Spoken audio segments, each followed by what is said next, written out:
warroonni tuuteriin nu banamuu dide jettanii cinqamaa jirtan tuuterii karaa ittiin banachuu dandeessan isin agarsiisaa. Viidiyoo kana laayik godhaa hanga dhumaa na hordofaa.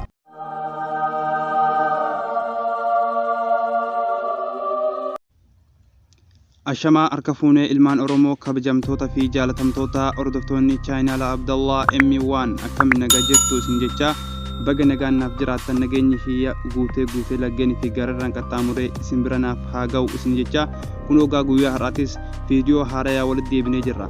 Har'a immoo waan isin agarsiisu waan namni baay'een banachuu osoo barbaadu banachuu dadhabuun itti rakkataa jiru tuuteriin isinii qabadhee dhiyaadhe. Keessattuu yeroo ammaa kana duulli tuuterii akkuma itti fufeen jira. Warroonni tuuterii banattanii itti seenuu barbaadanii ammoo banachuu dadhabuudhaan bira taa'aa jirtan furmaata saadhaa karaa ittiin tuutera banachuu dandeessan isin agarsiisaa.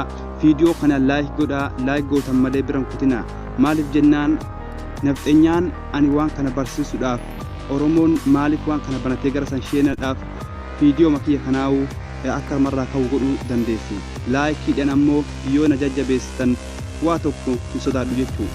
Hayyeegaa gara tuuterii osoo isin hin dabarsinees warroonni yuutuubar Abdallah M1f haaraa taatan gara yuutuuba keessanii galuudhaan Abdallah M1 sabskiraayib akka godhatanii nu jajjabeessitan jaalalaaf kabajaan isin gaafanna.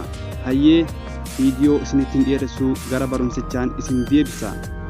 Tuuterii silaa akkuma hundi keessan beektan pilaastoorii irraa kan buufattan namoonni kaan ammoo hedduun namaadhaa buufatee kan qabu banamuu fi diduudhaan bira taa'aa jiru itti rakkatee kana har'a akkamitti akka banachuu dandeessan isin agarsiisaa.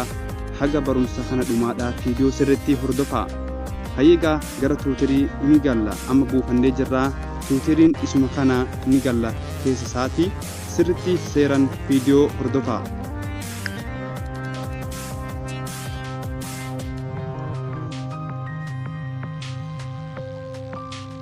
Kunoo haala kanaan nuuf fidaa jechuun yeroo jalqabaa yeroo haala kanaan isinii baasee kireet akkaawunti kaja'u kanarratti gacuqaastu.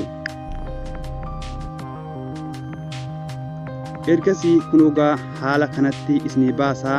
Amma asirratti wanni godhuun isin barbaachisu maqaa keessan ni barreessitu jechuudha. Erga maqaa keessan kamtarratti guutanii ka ittaanu irratti illee lakkoomsa keessan isa sirriidhaa guutuu qabdu jechuudha.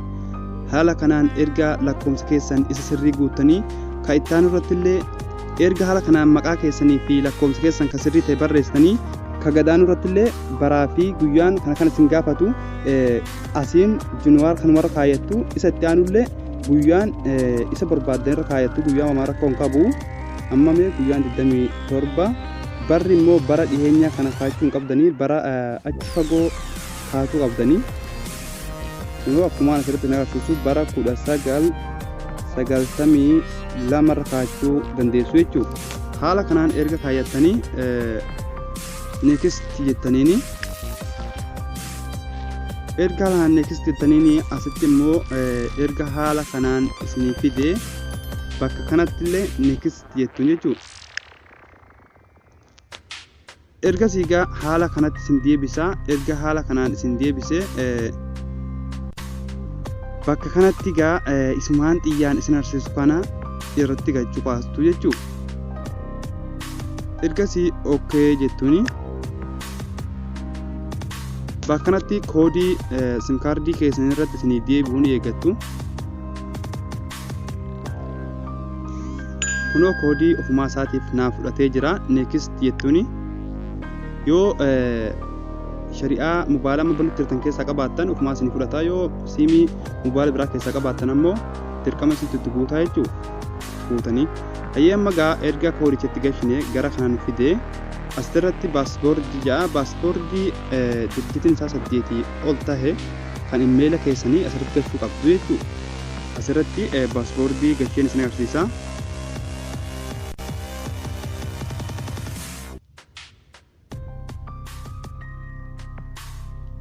Kunoo haala kanaan paaspoortii sirrii ergan gashee raatii itti naa godhe next jettaniini.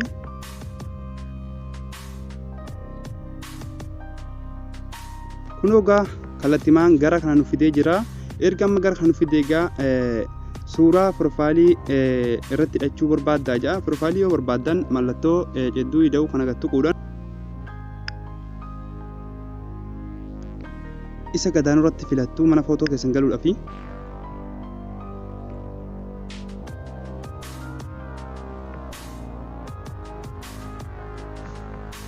Ergasii gaa kallattimaan gara galarii keessanii isin gashaa.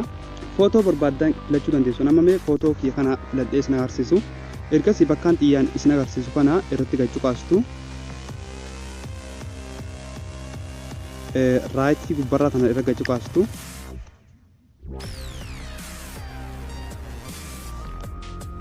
Kunoo gaa kallattimaan footoo keenya itti sirreeffannaa. Haala kanaan footoo keenya erga itti sirreeffannee ergasii ammallee mataa gubbaa kanarratti bakkaan xiyyaan isin agarsiisu kana irra gaccuqaastu. Haala kanaan irratti erga sirreeffannee gadi kanarratti neekist jennaani. Ergasii asirratti Oromiyaa jeen barreeffadha. Oromiyaa jee ergan haala kanaan barreeffadhe neekist jedhaan jechuudha. Haala kanaan naa fidaa asirratti ammallee filannoon naa kenne Ingiliffaan kaayachuu barbaaddamoo Arabiffaan kaayachuu barbaaddaa jaa. Isin Ingiliffa yoo barbaaddan Ingiliffaan kaayattu, Arabiffa yoo barbaaddan Arabiffaan kaayattu. Amma mee akka mataa kiyyaatti Arabiffaan barbaada waan ta'eef isin garuu Ingiliffaan kaayattiin suma rakkoo hin qabu. Waa tokko cinqiin hin jiru jechuun baay'ee namaadhaan Ingiliffa beeka waan ta'eef Ingiliffaan kaayachuu dandeessu. Ergasii neekist jettuni neekist erga dhawuttanii kallattimaan gara kana sifidaa. Erga gara kana sifidee bakka kanatti gaa waan isin gaafatu waan baay'ee isin barbaachisa isin cinquu miti. Asirratti sarchi wanni isin godhuun barbaadda waa xiqqoo cinqii hin qabu. Anammee Oromoo jee waan isin agarsiisu isin asumarraa ilaalachuu dandeessu sirritti. Oromoo kunoo Oromoo jeetumaan barreessa jechuudha. Oromoon teenya waan achirratti baay'ee jiraniif sirritti naa baha. Oromoo Minisootaa, Oromoo Weelkaam Bank jaa waan barbaaddan isa feetan filattu. Anammee Oromoo Minisootaa je'een filadha. Ergasii haala kanaan asitti naaf gadi kutee jira jechuudha. Ergasii erga haala kanaan barreeffattanii asitti neekistiin tun isinii baatii. Neekistii tana qofa tuttu. Waaw! Tuutariin keenya nuuf banamuudhaaf akira gahee jira. Asirratti gaa amma wanni isin gaafatu namoota maamila godhachuu barbaadan fireendii yookaan walitti hiriyoomuu barbaadan asirraa filaw godhuu fi dandeessu. Anamma mee waan isin agarsiisaa jiruuf waa tokko hunda sadaa Oromoo magguun keesheen itti barreeffadhee filaw godhadhu malee asirraa waa tokko hin barbaadu waan ta'eef neekist jettuuni. Waaw! Tuutariin keenya guutumaa guututti nuuf banamee jira. Haala kanaan tuutarii keessan sirritti tartiiban banachuu ni dandeessu jechuudha. Hayyeegaa erga haala kanaan nuuf banamee amma namoota keenya guutuu asirra jira. Oromoon keenya baay'ee asirra jira. Bakka gadii kanarratti tuuxaniituma mataa olii kanarratti ifamaa xiqqoo haala kanaan mataa olii kanarratti waan barbaadan barreessanii baafachuu dandeessu. Amma mee Oromoo jettanii barreessanii Oromoon keenya qulqulluun baay'ee asirratti baay'ee jechuudha. Oromoo ifamaa nan jarjare Oromoo jechuun barreessee baay'ee sarchuugaan godhee namoota baay'ee asirratti bahaa. Kunoo akkuma asirratti argaa jirtan waan baay'ee nama gammachiisu waa guddoo nama cinquu tuutarii banachuudhaaf hedduun cinqaminaa. Tuutarii waan qallaalitti yoo seeran suutan barumsa hordoftanii haala kanaan namoonni baay'een isinii bahaa. Isin asirratti tuttuquudhaan isa keessaa barbaadan namoota barbaadan kunoo laalagaa akkuma asirratti argaa jirtan uummanni keenya asii bakka hin jiru. Mootummoonni bakka hin jiranillee asuma jechuudha. Waan baay'ee ajaa'ibaati. Mootummoonni addunyaa kanaa guutuun tuutara hordofan baay'inaan tuutara hordofan waan ta'eef asirratti duulli guddaan jira yeroo ammaa kana. Haala kanaan tuutarii banattanii asirratti isinilleen hordofuu dandeessu jechuudha. Waan baay'ee namatti tolu isa kana gaa haala kanaan isinilleen itti fayyadamuu karaa ittiin dandeessan isin agarsiisee je'een yaada. Hangaan danda'utti gaa tattaaffii isiniif godhe je'een yaada. Haala kanaan Oromoo ittiin barreessitan Oromoo Neetwoork jaa irratti gaccuqaasuudhaan maamila godhachuu ni dandeessu. Asirraa filaw gootu jechuudha. Haala kanaan kunoo filaw erga gootanii wanti inni gadhiisu baay'een isin qaqqabaa. Kunoo Oromoon baay'ee isa jaatti galee jira waan ta'eef asirratti illee filaw gootu jechuudha. haala kanaan namoota baay'ee hordofuu dandeessu asirraan deetee tuutira keessan keessa deemtanii waan barbaadan hojjechuu ni dandeessu jechuun waan baay'ee qal'aalii waan baay'ee nama cinquu miti keessoon isaadhaa guddoo waan nama cinquu miti isinillee barreeffama barbaadan barreessuudhaaf bakkaan xiyyaan isin agarsiisuu tattuquudhaan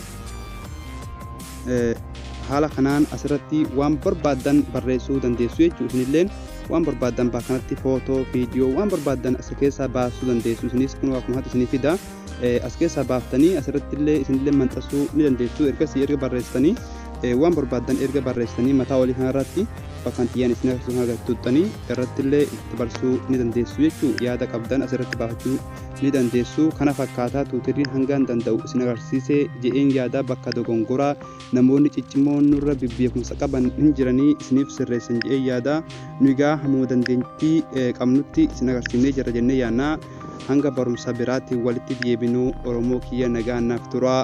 Viidiyoo kana laayik godhaagaa hin dagatinaa viidiyoo kana laayik gootan malee biran kutinaa bilis isin jaalannaa maaliif jennaan barumsa adda addaa isiniif malee waan nama tokkoof nafxanyaaf hin dhiyeessinu kan dhiyeessuutiif jirru Oromoo qulqulluu fi warroota nu hordoftan baay'ee galatoomaa isinin jennaa hanga barumsa biraatti walitti deebinuu nagahaan nuuf turaa isinin jenna.